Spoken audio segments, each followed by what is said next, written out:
There are plants growing right now in your neighborhood, your backyard, maybe even pushing through the cracks in your sidewalk. Plants that are completely free, wildly nutritious, and that most people walk past every single day without giving them a second glance. Today, that changes. By the end of this video, you will be able to walk outside and identify 10 edible wild plants that humans have relied on for thousands of years.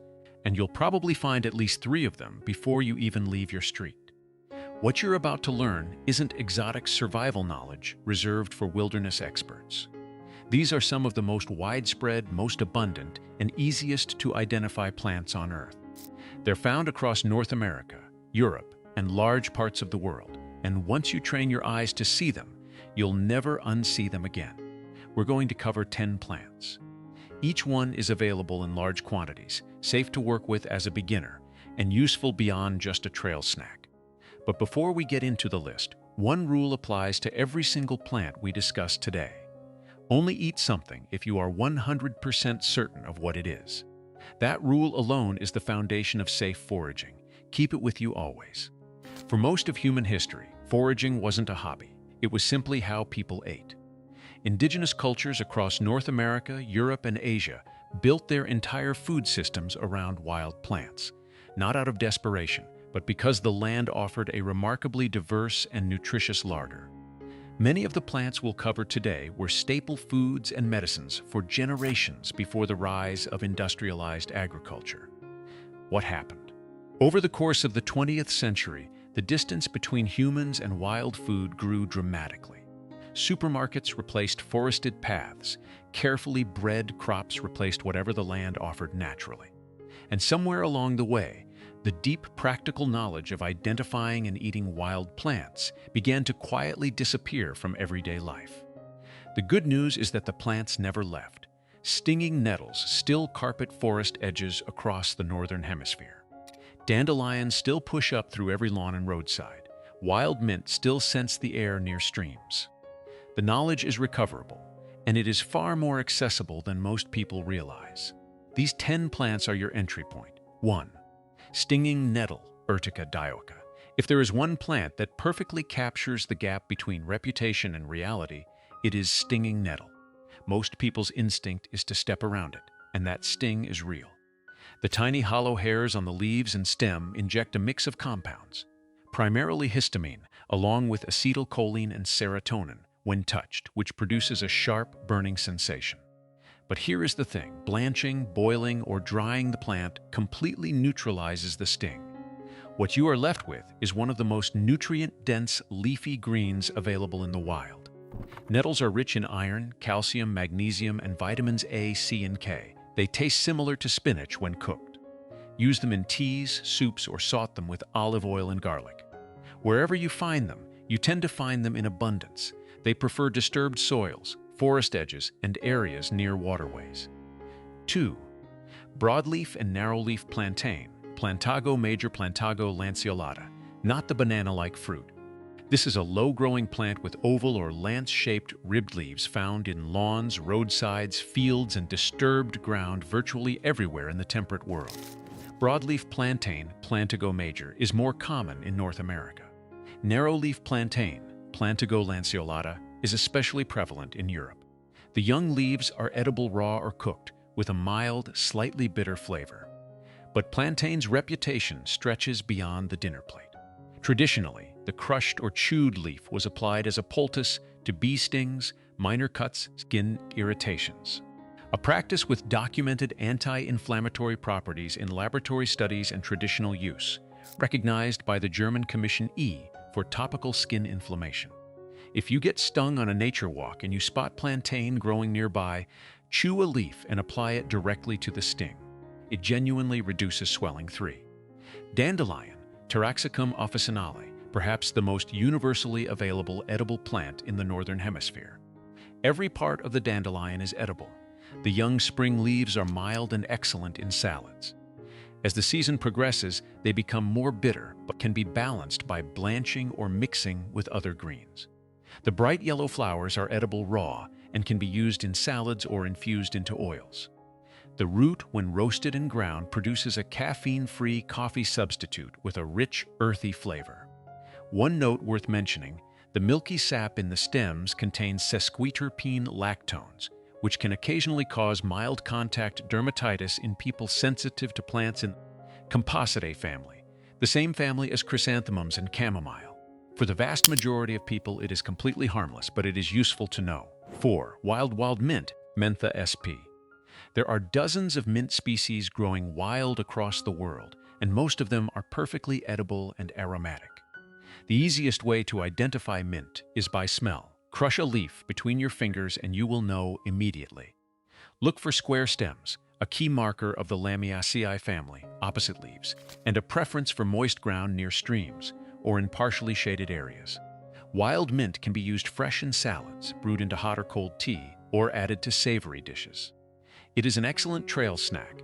Grab a few leaves, chew them, and feel the natural freshness. One caution, pennyroyal Mentha pulegum is a mint family plant that should be avoided entirely, particularly by pregnant women, as its essential oil contains pulegon, a compound that can cause severe liver damage and, in pregnancy, significant harm to the fetus. Stick to common spearmint or peppermint types and you will be fine. 5. Wood sorrel, Oxalis epi. Wood sorrel is one of the easiest plants to get beginners excited about foraging, because the first thing you notice when you eat it is that it tastes like lemon candy. The distinctive three-lobed, heart-shaped leaves, each lobe looking like a rounded triangle, contain oxalic acid, which gives the plant its sharp, tart flavor. It is often mistaken for clover, but the leaf shape is quite different once you know what to look for. The good news is that clover, Trifolium sp, is also edible, so even a mix-up is harmless. Wood sorrel grows low to the ground in lawns, gardens, and woodland paths across much of the world. Eat it fresh in salads or as a zesty addition to any forage dish. As a note, because of the oxalic acid content, people with kidney stones or a history of gout are advised to consume it in moderate rather than large quantities. 6. Watercress, Nasturtium officinale. Find a clean, fast-flowing freshwater stream, and you will very likely find watercress growing along or in it. This semi-aquatic plant produces small, rounded leaves on hollow stems and has a peppery, slightly spicy flavor reminiscent of wild arugula. It is rich in vitamins C and K, as well as glucosinolates, compounds also found in broccoli and other brassicas that have been studied for their antioxidant properties. One critical note, only harvest from clean, unpolluted water sources. Watercress growing in water contaminated by agricultural runoff or near livestock can harbor the parasitic flatworm Fasciola hepatica, which causes liver fluke disease. If you have any doubt about water quality, cook the watercress before eating it, as heat destroys the parasite. 7. Wild Brassica field mustard, Brassica rapa and related species. If you see a field of bright yellow flowers in spring or early summer, there is a good chance you are looking at wild brassica. The genus Brassica includes mustard, wild cabbage, turnip, and their many relatives. Identifying a brassica is straightforward. Look for the four-petaled yellow flowers arranged in a cross shape, a characteristic that gives the broader plant family, Brassicaceae, its common name crucifers. The flower buds, flowers, young seed pods, and leaves are all edible. The flavor ranges from mild and leafy to sharp and peppery, depending on the species and the time of year. These plants are widespread across disturbed ground, roadsides, and agricultural margins worldwide. 8. Wild onion, wild garlic, ramsons. The genus Allium includes wild onions, wild garlic, ramps in North America, and ramsons in Europe, and nature has provided the most useful identification tool imaginable: smell. If a plant smells like onion or garlic, it is almost certainly an allium, and allium species are edible. If it does not smell like onion, do not eat it. This is important because the toxic death camas, Anticlea elegans and related species, can superficially resemble some wild onions, but has absolutely no onion smell whatsoever. With genuine alliums, every part is edible: the bulb, the stem, the leaves, and the flowers. Ramsons in particular carpets entire forest floors in spring across parts of Europe and North America and can be harvested in abundance. Use them in salads, pestos, soups, and scrambled eggs. 9. Blackberry and raspberry, Rubus sp. Blackberries and raspberries are among the most instantly recognizable wild fruits in the temperate world. And once you find a productive bramble, you tend to find it in quantity. Both grow on thorny arching canes and produce aggregate berries in summer. Blackberries are dark purple to black when ripe and do not detach from their core. Raspberries are typically red and hollow when picked, separating cleanly from the central plug. But here is something fewer people know. The leaves of both plants are also useful. Dried blackberry and raspberry leaves make a pleasant, mild herbal tea with a subtle astringency. So even outside berry season, a walk past a bramble patch is worthwhile. 10. Wild apple and crabapple, Malus spp. Apple trees have naturalized across enormous areas of the temperate world, and once you start looking, you will find them growing along roadsides, in abandoned lots, at the edges of forests, and in the overgrown corners of urban parks. Many of them produce fruit that goes entirely unharvested every autumn. Wild apples vary enormously in taste. Some are sweet, many are tart, and crabapples tend to be quite sour when eaten raw. However, crabapples are exceptionally well suited to jelly making, cider production, and fermentation because of their high pectin and acid content. If you find an apple tree, taste the fruit before committing to a full harvest, and note its location for return visits. There is a quiet irony in the fact that most of the plants we just covered are classified as weeds in conventional gardening and agriculture. Industries built around lawn care, herbicides, and packaged superfoods have a straightforward interest in keeping us at a distance from what grows freely underfoot. Dandelions are sprayed off lawns by the millions every year. Nettles are cleared from roadsides. Wild brassicas are treated as a problem crop. What cannot be packaged, branded, or sold through a supply chain tends to be quietly discouraged. But the knowledge of these plants is older than any industry. It predates agriculture itself, and it does not expire.